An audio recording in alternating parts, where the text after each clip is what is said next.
Hello, I'm Bob Corbus. I'm talking to Jim Gochenaur. Jim's conversations in the 1970s with Secret Service agent Elmer Moore put him on a path of research in the Kennedy assassination, which ultimately found him testifying before the Church Committee, which is the predecessor to the Senate's Select Committee on Intelligence. Today I'm going to talk to Jim about his in-person meeting with Elmer Moore and their discussions about Lee Harvey Oswald. The purpose of these interviews is to record Jim's story for the historical record. Jim, thanks for being here. Okay, I'm ready to go.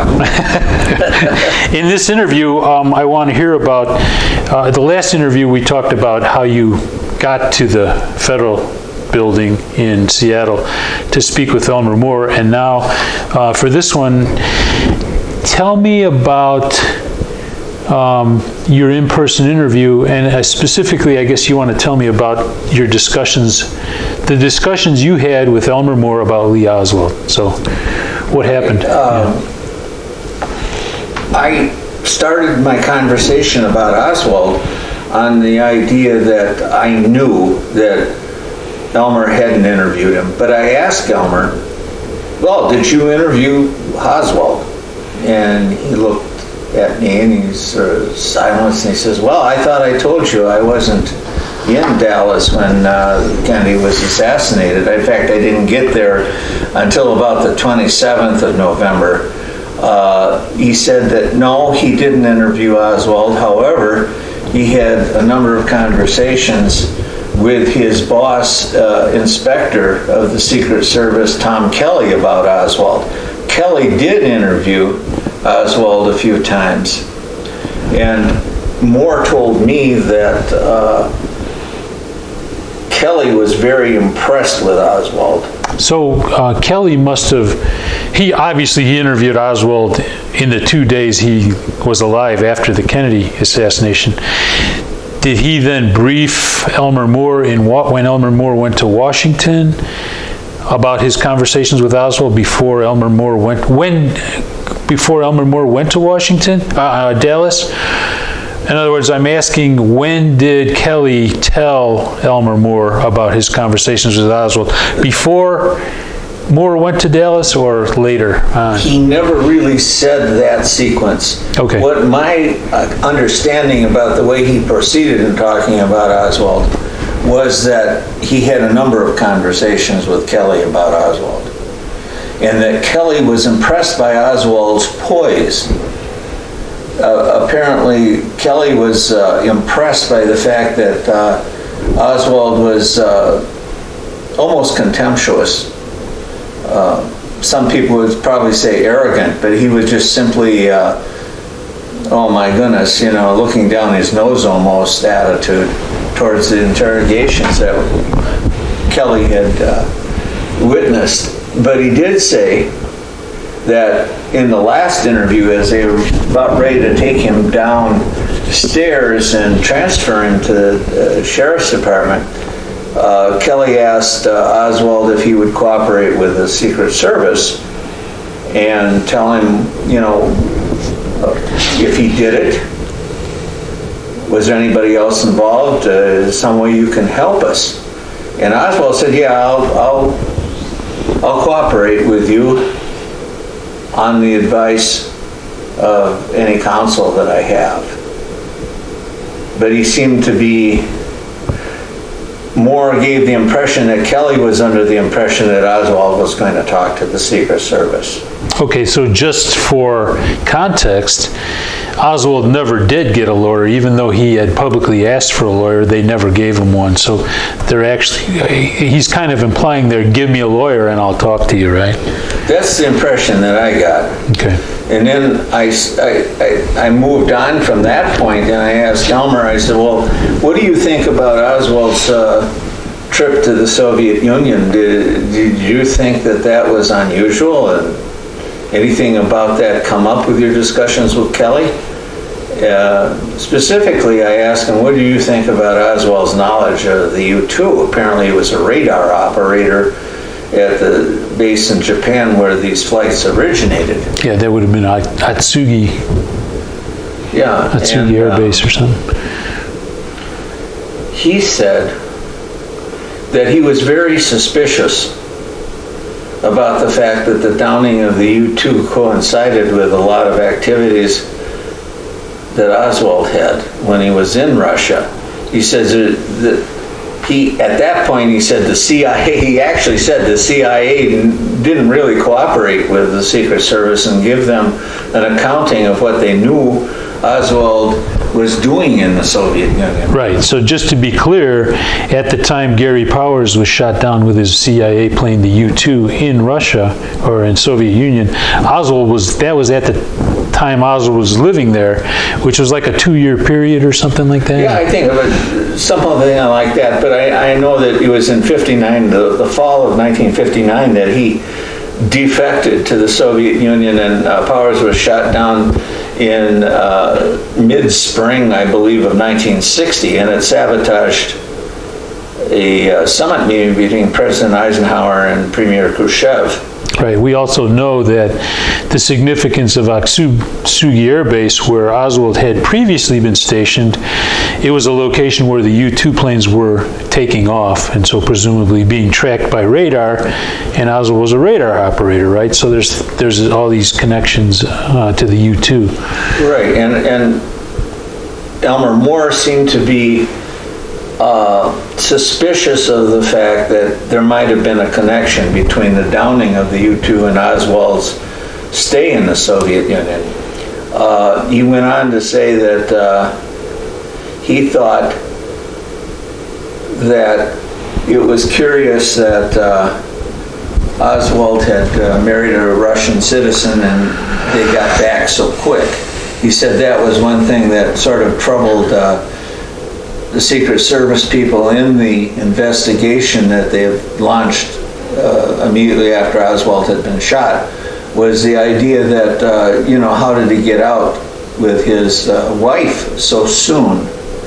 And he said, well, he interrupted his thought pattern there, and he says, well, the Reds, as he put it, like to work in husband-wife teams. He used the analogy of the Rosenbergs. You had a husband-wife team that was involved in supposedly the stealing of atomic bomb secrets, where it's actually Mrs. Rosenberg didn't really have that much input as a spy, whereas the husband did. Now, Moore re-emphasized that the CIA did not give the Secret Service much information about the Russia trip. And then he sat back in his nice leather chair and he fiddled around with a pencil in his mouth and he says, well, Jim, he says, what's your theory on Oswald? And I said, well, I think Oswald was involved, but I think he had help. And Moore sort of gave me a kind of a smirky smile and put down the pencil, and he said, well, you'd probably be surprised that I agree with you. At this point, I had a number of shocks, but this was another shock to the system that I didn't expect an answer like that. Right, you wouldn't expect the lead Secret Service investigator of the assassination to say he believed Oswald had co-conspirators, right? Right, and well, he didn't say it out loud, co-conspirator. Oh, yeah. What he said was, that, I agree with you. Yeah. And then he said, well, I wrote a report. He said, I was involved in the recreation of the scene at the assassination, and I wrote a report that stated that the true trajectories of the shots couldn't be ascertained by the nature of the wounds. And that he said, you should be able to see it. It should be on the public record. Early the second week in December, I wrote a report on my part of the investigation that stated that the wounds wouldn't be able to give a full picture of the trajectories. And I think you've actually showed me a copy of that report, right? That's right. That you've gotten somewhere.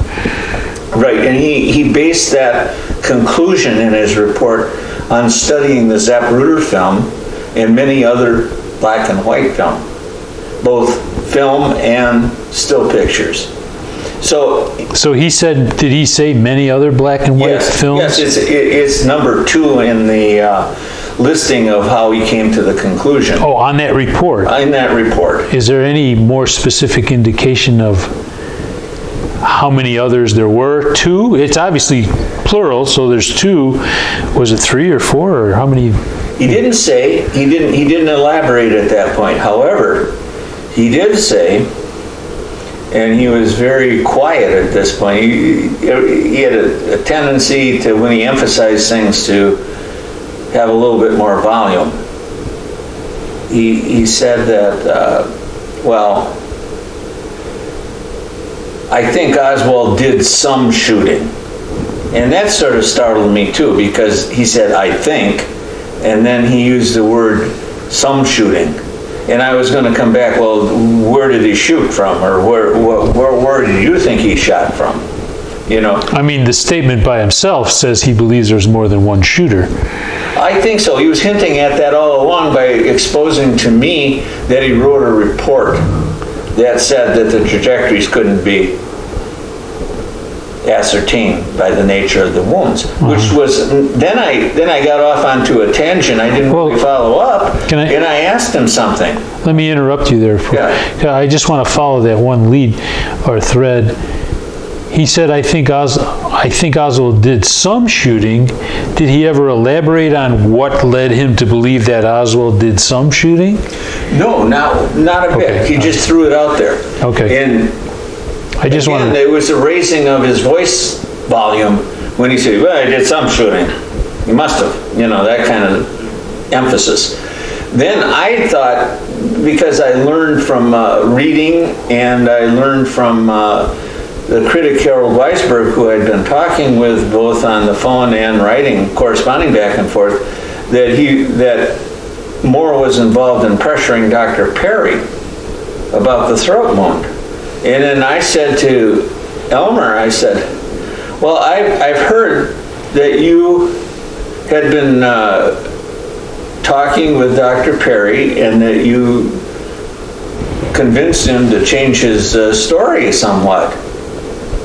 And Moore said, well, I was ordered to do that. And he was, again, the voice level and the eye contact, the whole thing. I mean, I believed him. He was ordered to. That type of a thing. I mean, it was like he was shunning off the responsibility of, he didn't initiate the idea of pressuring Dr. Perry. Right. Didn't he say more about that too? Yes, he did. He said, well, what I did was I didn't beat his head against the locker or anything like that. I showed him a report from the autopsy, official autopsy.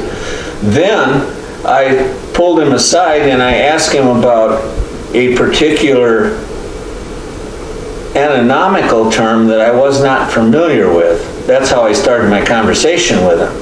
And you're quoting Elmer Moore now. Okay. Right, and to the life of me, it's Latin and some sort of muscle strap in the back that I think he was referring to. Yeah. And Perry told him about it, and then I think what he was saying to me, Moore was saying to me, was that he convinced Perry to change his opinion that it was an entry wound in the throat, that it could have been either an entry or an exit wound. And he kept at it, apparently. I mean, he re-emphasized it with Perry a couple of times. And Perry was resisting then? Making that conclusion? I didn't get that sense from the conversation. He was just sort of saying that, you know, that he mentioned it a few times, and that finally Perry nodded his head and said, yeah, you might be right. So I think definitely there is witness tampering here. There is sort of a leading scenario question type of thing where Moore is suggesting that he change his to an either or rather than an explicit it was an entry wound. But on his own, Perry just said it was an entrance wound in the neck before Moore pressured him. Right. Apparently, from further study, that Perry had been pressured all along by a number of people. but Moore, pulled him aside and more or less told him that, don't you think it's a good idea that you fudge it, and say it's either an entrance or an exit, not. Moore said that to him, or something along those lines? That's what he implied. He didn't say that to me directly. Yeah. But what he did say, as he finished the idea in that thing, he says, it's probably the wrong thing to do. We could have handled it differently. So I think he had some regret to that whole interchange with him and Perry. Mm-hmm. But he was very emphatic about that he was ordered to do it, which led me to believe that he was hesitant to do it. In fact, wasn't there, I've heard that he said something about heads getting cut off or something? That came a little later. Oh, okay. Then he said that he went down there with a young Secret Service agent, Roger Warner, mm-hmm. and they both had copies of the autopsy report, and Warner talked to a number of doctors and nurses, and he talked with Perry and Carrico. You're talking in Dallas. Down there means that they went down to Dallas. Dallas to Parkland Hospital. Right. And they had a conference, more or less, with these guys. Was this conference before or after Moore's interchange with Perry where he convinced him? It's during the same time. Oh, it's the same time, okay. Right. And he emphasized that he worked a lot with this agent, Roger Warner. Mm-hmm. Then he said to me, and it was in a lower tone of voice rather than, the volume turned up. He said, if we didn't do what we were told, we'd get our heads cut off. And so here I am again, about the fourth or fifth incidence of being startled by this guy's talk with me. I heavens to Murgatroyd, this guy is telling me things that I never expected to hear. Yeah. I wanted to start writing things down, but I know he explicitly told me that I was not to take notes. Yeah. And so I was nearly mentally drooling over the idea, I got to write this down. It must have been frustrating, yeah. Definitely, because I interviewed other people in high school and college, and I always took notes type of thing. I was used to taking notes. But he wouldn't allow me to do so. But there was an instance where I wanted to get verbatim what he was saying. Yeah. And I felt that this is almost if I wasn't in the room, he was sort of talking to himself about this thing. Uh-huh. And he said that Oswald, he ended up the conversation about Oswald by saying that, well, he's dead now. And we'll never know anything more. And I thought that was great because he's Moore. His name is. But I mean, it sort of made me feel kind of down too, because it was like once he was dead, they didn't. So what? The end of story.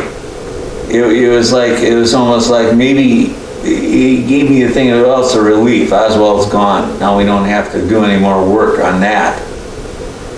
It seemed as if. Then he repeated, we'll never know now. And that's how that whole conversation with Oswald evolved. And it spilled into the idea of him pressuring Dr. Perry. And I think he realized that is a felony. And I was in the back of my mind as I was talking, this guy is admitting to a crime, essentially. And I was worried at that point, well, how do I digest it? How do I, store it correctly? Because this could be very nasty. What do you do with it? Yeah, and the fact that at the end of the thing about Oswald, I was sort of, well, good, I didn't make notes. It might be subpoenaed. Yeah. But again, he's surprising me.